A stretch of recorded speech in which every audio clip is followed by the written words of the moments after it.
Sama-sama tayong magiging saksi.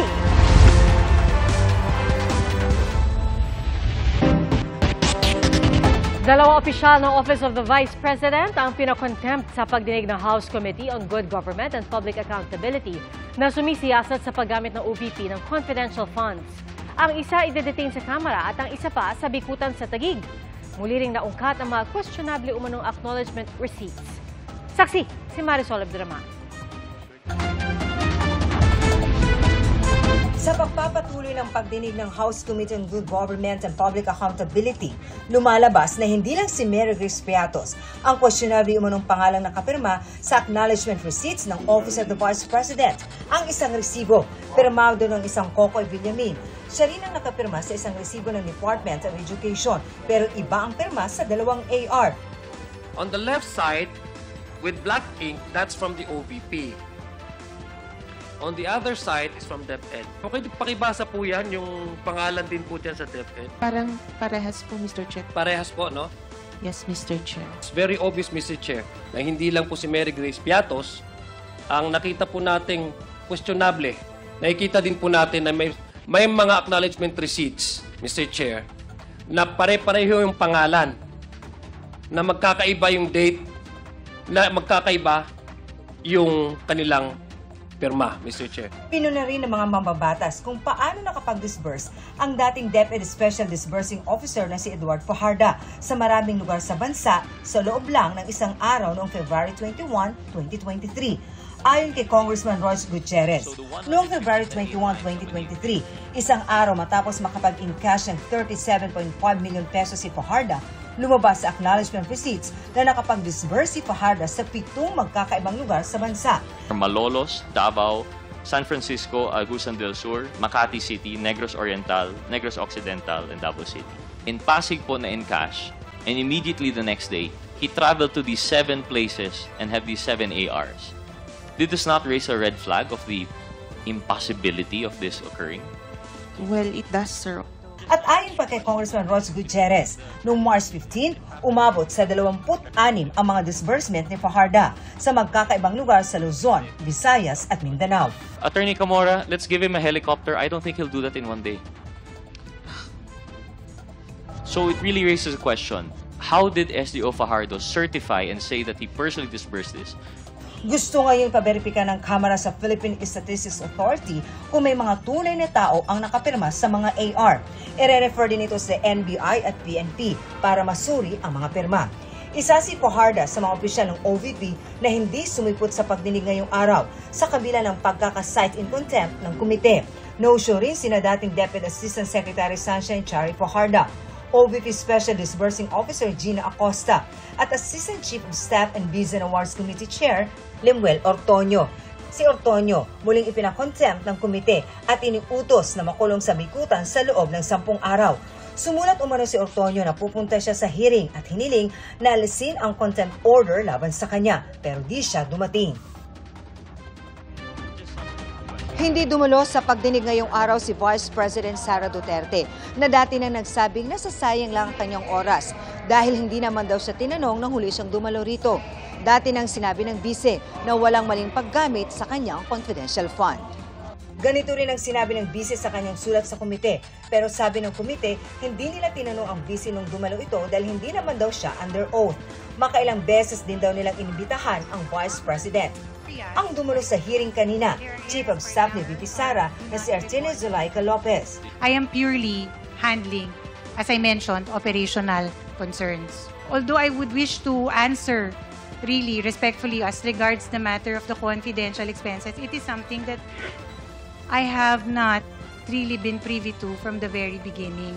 Lumabas sa pagdinig na sinulatan ni Lopez ang Commission on Audit para sabihan itong huwag sundin ang sabtina ng Kamara na nagpapasumiti ng mga audit report nito tungkol sa confidential funds ng OVP. Sabi niya, alam daw ito ni Vice President Sara Duterte. That letter does not in any way seek to undermine the power of Congress. It is simply a request to the Commission of Audit, given that there is still an ongoing audit investigation.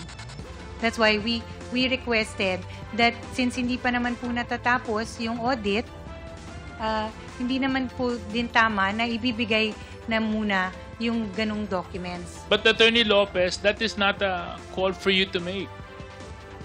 Right? Your Honor, it was... Precisely because you are the agency that is being investigated. You're asking another agency not to cooperate with Congress when an ongoing investigation is happening. Cited in contempt si Lopez dahil dito. I truly apologize if there was something in that letter that slighted you on a personal note. It was not my intention, Your Honor. And I would like to request to the members of the Honorable Committee to lift that contempt order or to reconsider and grant my request, Your Honor, not to cite me in contempt. We will have the next meeting on November 25, Mr. Chair. So I move na until November 25. Which is on Monday. Yeah. May we request the Sergeant at Arms to arrange a room dito lang po sa vicinity ng House of Representatives. Sa press conference kanina, tumanggi si VP Sara na magkomento kaugnay sa acknowledgement receipts na kinikwestiyon sa Kamara. Ayon sa Vice, hindi pa niya nakikita ang mga sinasabing resibo. Hindi raw kasi dumaan sa kanya ang mga liquidation documents. Hindi na rin daw gagawa ng karagdagang sagot sa komite ang Vice. Bahala na raw ang mga kongresista sa kanilang gagawin. Hindi rin daw niya pinipigilan ang mga empleyado ng OVP na dumalo sa mga pagdinig. Insufficient daw and hindi nila tanggapin. So hindi na rin ako nagsabit. Hindi na rin ako nag-asayang gumawa pa ng affidavit. So padayon lang sila sa ilang debate. O padayon lang po ng pagyo sa ilang pag-agilin din sa ato. Wala po lang VP Inday. Atin po ba kayo sa next na hearing? Well, it remains to be seen, sir, no? Sa pagkakaroon, case-to-case basis may kung depende kung kinsay dunay madawat na invitation. Para sa GMA Integrated News, Marisol Abduraman, ang inyong saksi. Kasabay ng masalimuot na pinagdaanan ni Mary Jane Veloso ang mahabang pagkikipaglaban para maiilis siya sa death row sa Indonesia. At ngayong pauuwi na siya sa Pilipinas, ang hiling ng kanyang pamilya, tuluyang paglaya ni Mary Jane. Saksi si Ivan Mayrina. Trabaho ang hangad ni Mary Jane Veloso ng mga ibang bansa noong April 2010.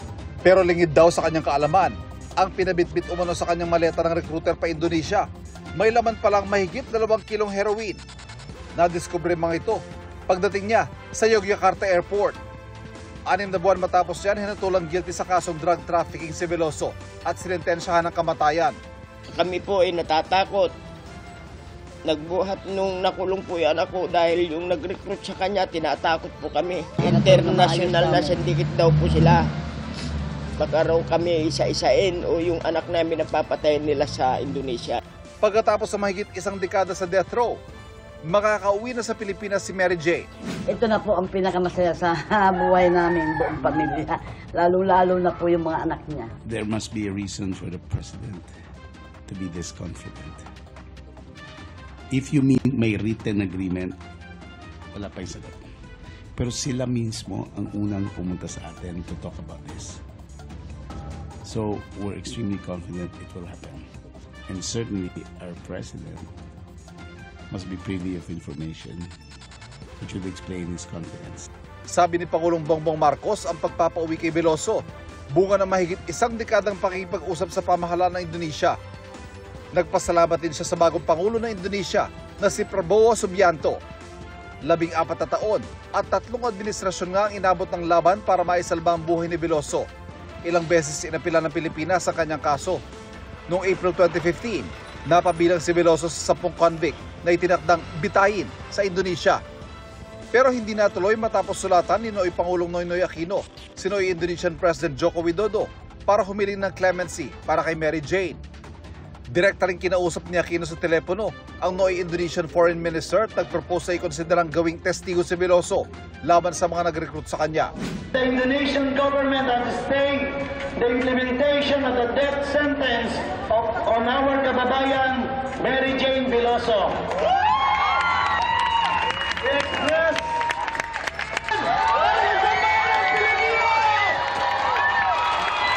Buhay si Mary Jane Kasunod na rin yan ng pagsuko sa pulisya ng recruiter ni Veloso na si Cristina Sergio na nahaharap sa Qualified Trafficking Persons, illegal recruitment at estafa. Sa pagpasok ng Administrasyong Duterte, ang naging posisyon ng Pilipinas, gawin kung anong naayon sa batas ng Indonesia. He said, follow your own laws. I will not interfere. Pinayagan naman ng Indonesia na makapagbigay ng testimonya si Veloso laban kay Sergio at isa pa niyang recruiter na si Julius Lacanilao. Hanggang nitong September 2022, sa pag-upo ni Pangulong Marcos, muling umapila ang pamilya ni Veloso na hilingin kay Widodo ang executive clemency. Pero natapos ang termino ni Widodo nang hindi nare-resolba ang kaso ni Mary Jane. Pagpasok ng pamunuan ni Indonesian President Prabowo Subianto, tila nagbago ang ihip ng hangin.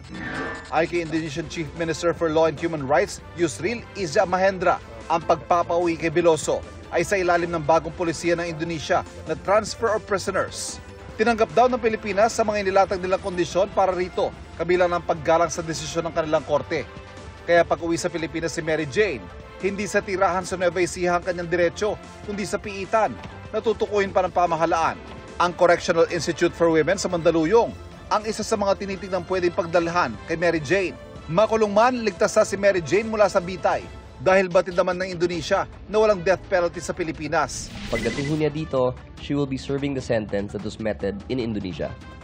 So, itutuloy lang po niya yung sentensya niya. And I think it's worth emphasizing also that the most important aspect of this all is the difference in our laws. There, they allowed the death penalty. Dito ho, alam naman ho natin lahat na abolished po. So, wala ho tayong death sentence dito. Ang kay Mahendra na sa kapangyarihan na ni Pangulong Marcos na bigyan ng pardon si Veloso, bagay na gusto mangyari ng kanyang mga abogado. Tulak natin ay absolute clemency, which even the coordinating ministry of Indonesia expressly stated that is now going to be the responsibility of the Philippine authorities whether or not to grant clemency. Sana nga po, tuluyan na po makauwi si Merdin, huwag na po sana yung makulong pa. Ang hiling ko po sa gobyerno natin, sana po, kung makauwi si Merdin, diretso na po sa bahay namin. Para sa GMA Integrated News, Ivan Mayrina ang inyong saksi. Bago sa saksi, patay ang 18 taong gulang na lalaki matapos pagbabarilin sa loob ng isang tricycle sa Iloilo City.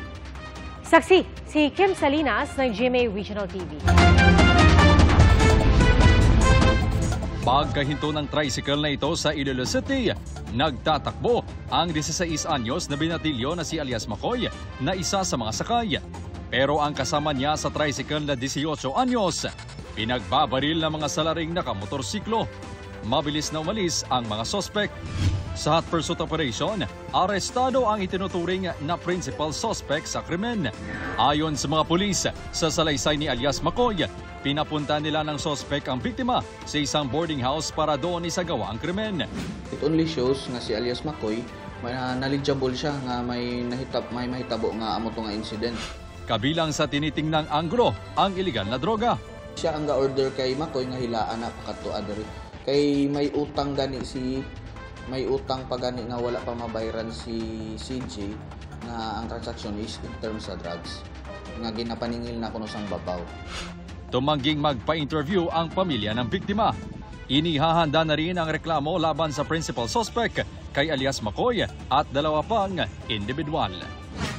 Para sa GMA Integrated News, ako si Kim Salinas ng GMA Regional TV, ang inyong saksi. Mga kapuso, maging una sa saksi. Mag-subscribe sa GMA Integrated News sa YouTube para sa iba't ibang balita.